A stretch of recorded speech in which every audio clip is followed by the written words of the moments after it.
Hello everyone, Phoenix Knight here. Welcome to the channel, and welcome to the winter campaign in Arkham Horror, the card game. As you can probably see from the thumbnail, we are going to be doing the Drowned City for this year's winter campaign. This is the newest campaign that's come out so far for Arkham Horror, the card game, pending the new core. I will be doing an unboxing on that new core when it comes out. Anyway, jumping into the winter campaign, in case you're not familiar with how I do these campaign intros, I usually do a little bit of a prologue setup for the first scenario, where we meet the investigators.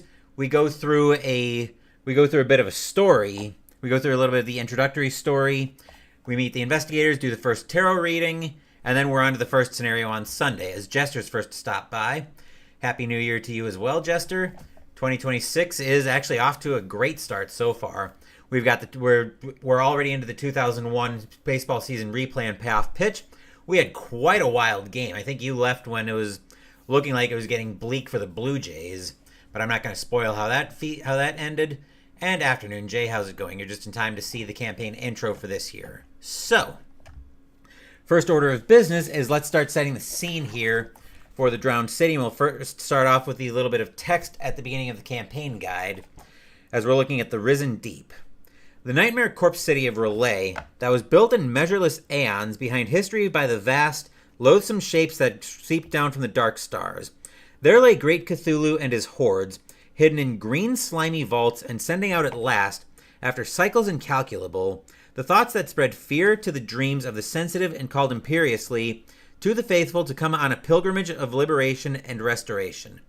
H.P. Lovecraft, The Call of Cthulhu. Then a little bit more prologue before the first scenario. I'm not going to bother reading this on Sunday. We've got prologue on April 15th. Something hasn't seemed right for quite a while. It has been an unusually cold year, with heavy snow, rain, and fog keeping the New England sky in a state of perpetual melancholy. A restive nervousness seems to have crept into all aspects of domestic life. Small arguments on street corners come to blows. Muffled shouts and screams resound behind closed doors. A not insignificant number of students have simply stopped attending classes at Miskatonic University. The people of Arkham feel it in their bones. Something is different. Something feels wrong. Proceed to one last job. That's where we'll be going on Sunday. Before that, though, we should probably meet the two guys who are going to be charged with this year's campaign. Let's start off with meeting the monster puncher of the campaign, as we'll tab over to TTS, where we've got Nathaniel Cho, the boxer. The last time we had Nathaniel on the channel was the winter campaign 2 years ago. I think it was 2 years ago. We did the Innsmouth Conspiracy 2 years ago. Actually, I think it was the Innsmouth Conspiracy.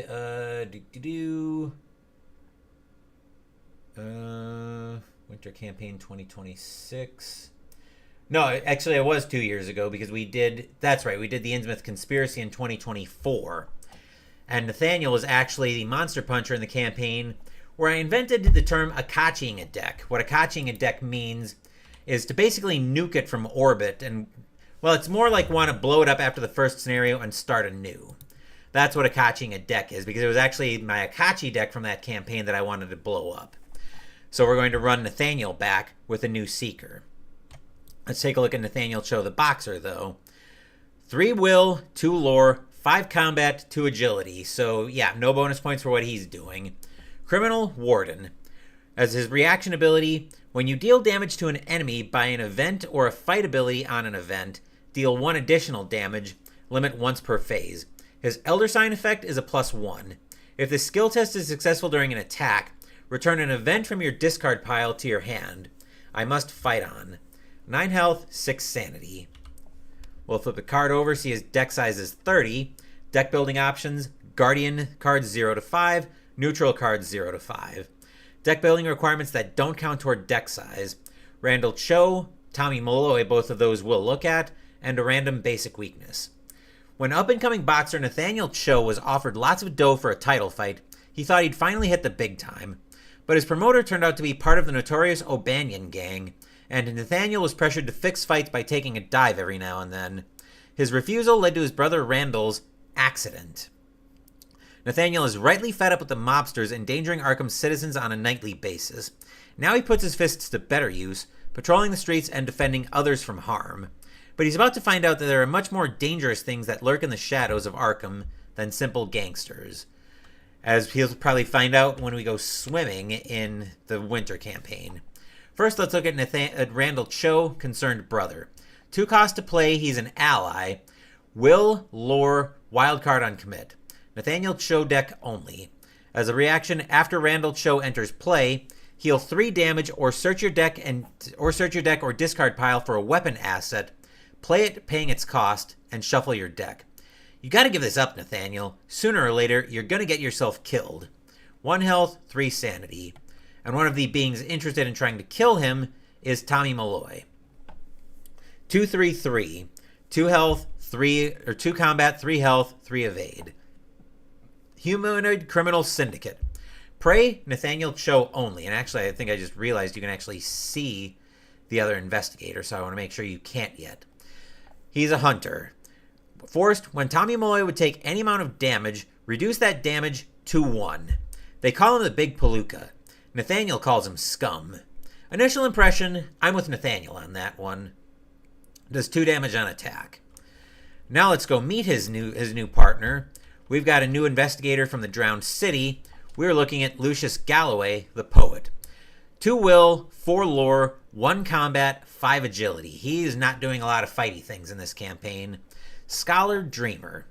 He is from the Drowned City expansion, I'm pretty sure. Reaction ability. After you successfully evade an enemy by 2 or more, discover 1 clue at your location, limit once per round. Elder Sign effect, +1 for each enemy at your location. I'm just glad all my dreams have stayed in my head. 8 health, 6 sanity. Perhaps he's never experienced Dream Eaters then. Looking at his card, his back of his card, deck size 30, deck building options, Seeker cards level 0 to 5, Rogue 0 to 2, Neutral 0 to 5. Deck building requirements that don't count toward deck size, we've got the Book of Verse, Dreams of the Flood, and a random basic weakness. A Southern transplant raised in New York, Lucius has made quite a name for himself writing dreamy poetry alongside the intellectuals, artists, and musicians of Harlem. What his contemporaries don't know is that the hazy underwater city Lucius describes is not inspired by New York, but by the nightmarish dreams of his missing partner, Rudy. Before he disappeared, Rudy spoke of a cabal of fellow dreamers in Arkham who shared these unsettling visions. Now, Lucius has taken on the role of guest lecturer at Miskatonic University as he searches for his lost lover, and perhaps the source of his own horrifying dreams. And the dreams here are pretty horrifying. Anyway, we'll take a look at his signature cards. First up, we've got an asset, Book of Verse, Uncommonplace Book. 2 wildcard assets on commit. Lucius Galloway deck only, uses 1 inspiration, and replenish this inspiration the first time you discover a clue each round. As a reaction, after revealing cast tokens during a skill test, spend an inspiration. You get +1 skill value for this skill test. If you succeed by exactly 0, draw 1 card. But of course, those dreams are plaguing him as we look at Dreams of the Flood. As Omen End Times. Revelation, put Dreams of the Flood into play in your threat area. Forced, the first time you discover 1 or more clues during your turn, take 1 horror and shuffle Dreams of the Flood into your deck. So that would probably interact with Quick Thinking. Actually, I wonder how that would interact with Quick Thinking. Because I know for a fact that's a card Lucius took. First time you discover 1 or more clues during your turn. I think the way Quick Thinking is worded. Let me grab the card here so you guys aren't wondering what in the world I'm talking about. So we'll pull that up. Oop, I want to clear. Where is it? Okay, here we go. Oh, I didn't realize it got hit with a taboo, but yeah, it is very powerful. So let's look at Quick Thinking for a second. If the skill test succeeds by 2 or more, after it resolves, you may immediately take an action as if it were your turn. This action does not count toward the number of actions you can take each turn. So I think the way it's worded, and this may be worth a question to the Facebook group or one of the Discords for Arkham Horror the card game, is because it's still technically on somebody else's turn, and it's as long as you don't use this on when it would be your turn, I don't think this would trigger. You lost me. Okay. Did you lose me by signal or what I'm trying to explain?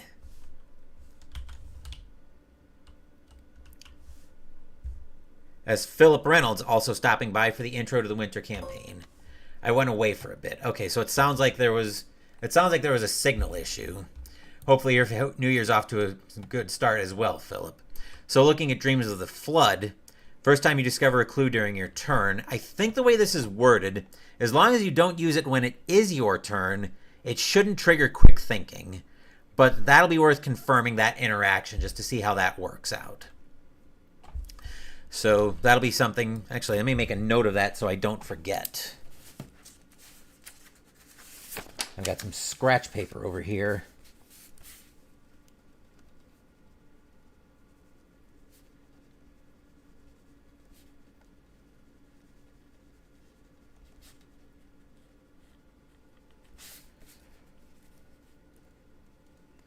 There was a signal problem. Oh, great. I just saw my stream start going nuts again.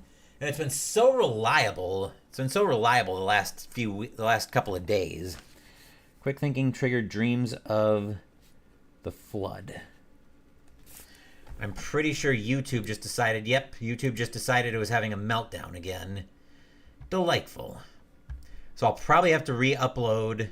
I'll probably have to re-upload this once I'm done with it, so you guys get the full video.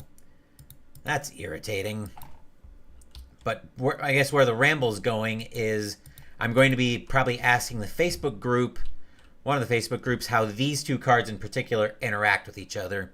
My initial thought is if I don't use quick thinking on my turn, it won't trigger Dreams of the Flood, but I want to make sure of that. Anyway, now that I've got that put to the side, we're going to look for the tarot reading. I've used the tarot deck ever since I started with ever since I got it with Return to Circle Undone. And there are a few different ways to use it. You can flip over a random card on a random side. You can do a campaign reading where you get your entire campaign and you flip you draw however many scenarios there are in the main campaign, not including side scenarios, and flip a random number of them to the other side. But the way I do my tarot readings is I do what's known as a balance reading. So I'm going to give this a shuffle. Then I'm going to draw two cards.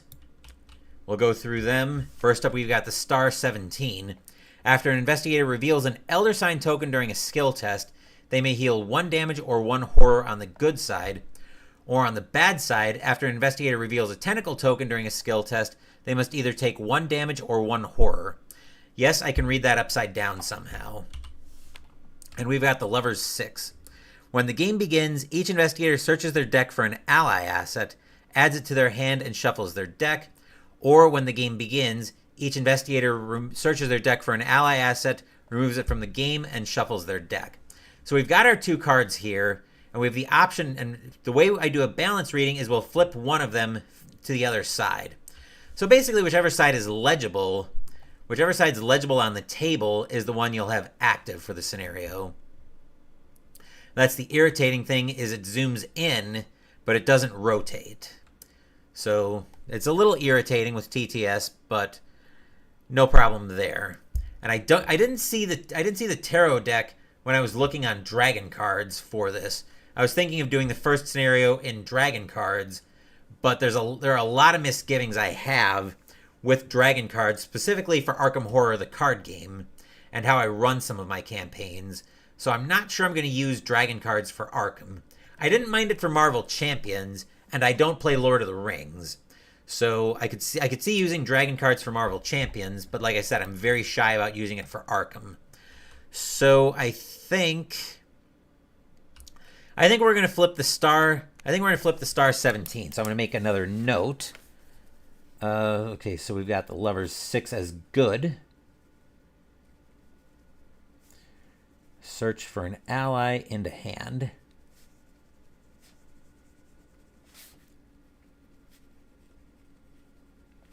And bad is the Star 17.